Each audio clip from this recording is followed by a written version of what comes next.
and welcome back to Ninja Gaiden Sigma Master Ninja. Now, this is another episode done in post, not because this is our particularly difficult episode, or rather part, or level, or whatever, but because, essentially it's really short, but there's actually quite a bit of stuff to do in it. Basically, there's a couple secrets in it that I wanted to take care of, and it would have just been really annoying to keep going back and doing stuff over and over again. And basically, I just wanted to do this in post, just to make things simpler. Now, starting off here, we've got the new enemies for quite some time, actually, the Vigorian military. Now, the Vigorian military is quite annoying to deal with. First, you've got the infantrymen, they've got machine guns, and those aren't too threatening, but in close range, they like to do a lot of grab attacks, and those get right through your guard, like, see right there? Normally, nothing would hit me during that, but that grab attack just knocked me right out of the air. That makes these guys particularly dangerous. Another annoyance with these guys is the bazooka guys. Now, basically, these guys, they have less health than the infantrymen, but they are definitely far more annoying. Basically, they just stand back and pelt you with rockets. Very annoying. On the plus side, if you're not at full health, then these guys almost always drop health when you kill them. That one is actually a rare exception. They almost always drop health. Heading up this way, there's a couple more Vigorian guys, so what I do is, before they come on screen, I attempt to charge up an ultimate technique, but as you can see, they were just way too far away and it wouldn't have hit them. And that's really what's annoying about the bazooka guys, is when they start knocking you out of the air. Sometimes they prove to be relatively inaccurate, but other times they prove to be crack shots. One of the annoying things about the infantrymen's machine guns is that if you block them, sometimes Ryu will get stuck in his blocking animation and won't leave it. It's kind of a weird thing that happens. Now, coming up soon is, you'll see something that I decided to employ just to save time. I edit out the save screens. Now, coming up here is a helicopter that attempts to bomb you. This is something you'll see occasionally, well, actually only one other time throughout this chapter, is a helicopter will come and try to drop bombs on you. This first one only drops one bomb, but the one coming up later will drop several, and it's a bit more annoying to dodge. Okay, so this drawbridge, you just hit the switch again, bring down the bridge. You remember this. This is essentially the same level, only we're going backwards through it. Now, I try to get clever with the game here and try to hit these guys with an ultimate technique through the truck, but I end up missing completely, so I just say fuck it and go around and try to kill them. Now, as you can see, the guy who I hit happened to be the infantryman and not the bazooka guy. The infantrymen are actually kind of annoying, because they can defend themselves quite well. The bazooka guys can't really defend themselves, but they are definitely the more threatening offensively. Now, as you can see, I'm basically jumping around like a jackass here, trying to get my footing and actually hit these guys. The Bilharo is quite good with these guys, but it can be a bit difficult to handle. Now, I'm almost dead here, so I'm like, fuck it, and use a potion. And I actually almost die right at this part, so I'm like, ah, crap, and just use a Nimpo, because I really don't want to die. Basically, the reason I'm being so liberal with all my items and stuff is that there is actually an essence farm at the end of this level. Basically, I'll be able to get infinite essence. Now, there, I probably would have used the potion, but I was like, no, screw it. And just decided to go against it, and I survived, so I guess it worked out. Now, aside from editing out the save points, I also edit out the deaths after the save points, so yeah. Sadly, we're not going to see me fail that much more at levels, because I'm probably going to edit out most deaths now, unless they're particularly amusing. This corridor is actually kind of annoying, just because of how narrow it is, that it can be kind of hard to avoid the bazooka guy. But I got him. Now, coming up here is the second helicopter, and this one drops about 3 bombs, I think. And I was actually amazed I didn't get hit there. Usually what I do is I go into a wall run and run past the bombs, but I guess that works too. Coming up here is the next save point we wanted to get to, the Lily Door save point. Just save the game here.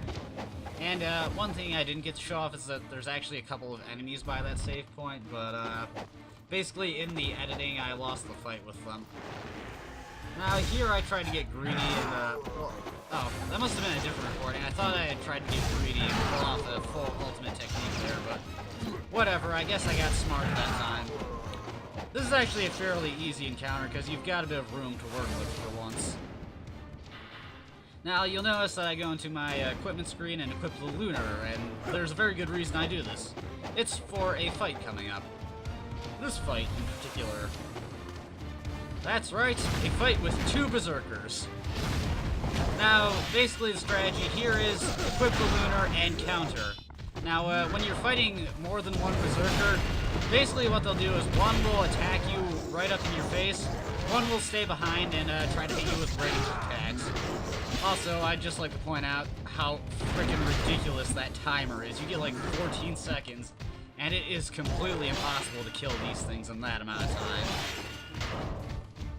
Unless there's some sort of glitch exploit that I don't know about where these guys can't hit you. This starts to get a bit more tricky once one of them goes berserk. If you're good at timing your counters, you can do it so that the ranged attacks won't hit you and you can get off counters without having to move.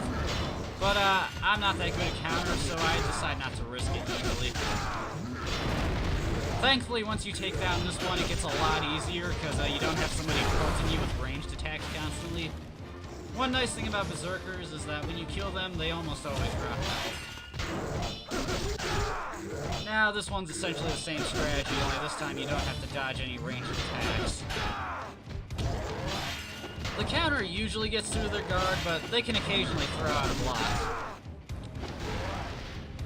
When they go berserk, it really starts to become a bit hectic, because now they've got an attack that can break through your guard instantly. Usually they have to wait for their second attack to actually break through your guard. Like you'll notice, Ryu always blocks the first hit, but the second hit always goes through his guard. That charging attack that they do always gets through your guard.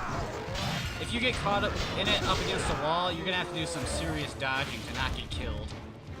Now, this fight is completely optional, but if you do it, you get a Life of the Gods. So yeah, I just stopped to use that real quick, because that gets me my next life upgrade. There are still a couple more Life of the Gods that I want to get, though. And I go back to the Debilahro, because that's essentially all I wanted to use the Lunar for. The Debilahro is much better in dealing with the Vigorian soldiers. Now, here I try to charge up an ultimate technique, but I'm way too far away for it to actually hit anything, so it ended up not being worth my time. Luckily, since this is a repeat encounter, there was no timer, so there wasn't any extra score I could get. I do wonder why I even bothered going for the score.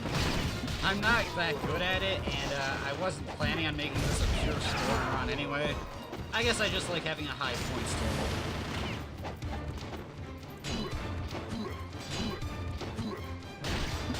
One annoying thing about the Vigorian soldiers is that they have a tendency to block and just completely negate your attacks. So what you want to do is you actually want to stand a bit away from them, do an attack, and then your follow-up hit should get through their guard. Anywho, I save real quick right here. Cut that out real quick. Now, heading up this way, there's a couple more soldiers. Luckily, I was able... Oh, that's where I got greedy with the ultimate technique. Yeah, I figured they wouldn't have been able to hit me, but I was sadly mistaken. And here I used the blue essence just to get off an ultimate technique for the money.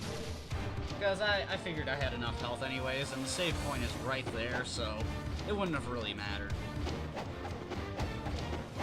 Now, coming up here, I think I actually managed to get that, or maybe I don't. I attempt to do the charging the ultimate technique off-screen again. I don't think this one works, actually. I try to do it when I'm too far away is the problem. I just really don't want to activate them. But it ends up usually just failing, so you gotta wonder why I even bother.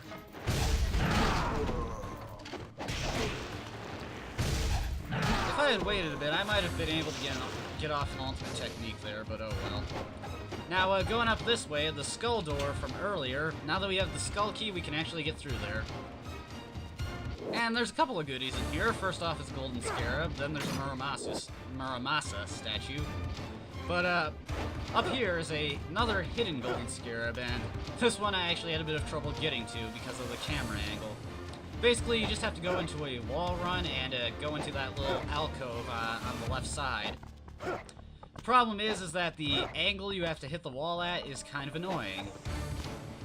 Like there, I went too far to the left of the area I was supposed to hit and ended up falling. Another thing that's annoying is getting up these things is a bit annoying. There, I didn't hit the wall with proper angle and just did a vertical run. I think I get it here, yeah. So, now that we've got 2 more Golden Scarabs, I stopped to stock up on potions a bit. Slide kick the statue for no reason. And now, with that out of the way, I'm pretty much fully stocked and set to go. Slide kick the door for no reason. So yeah, heading on my merry way, going back the way I came, because there's still one other thing I want to get.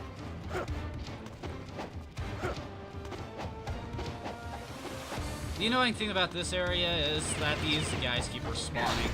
So every time you come back, you have to kill them if you don't want to be completely annoyed. This time I decided to grab the health just to be put back up to, or at least close to full.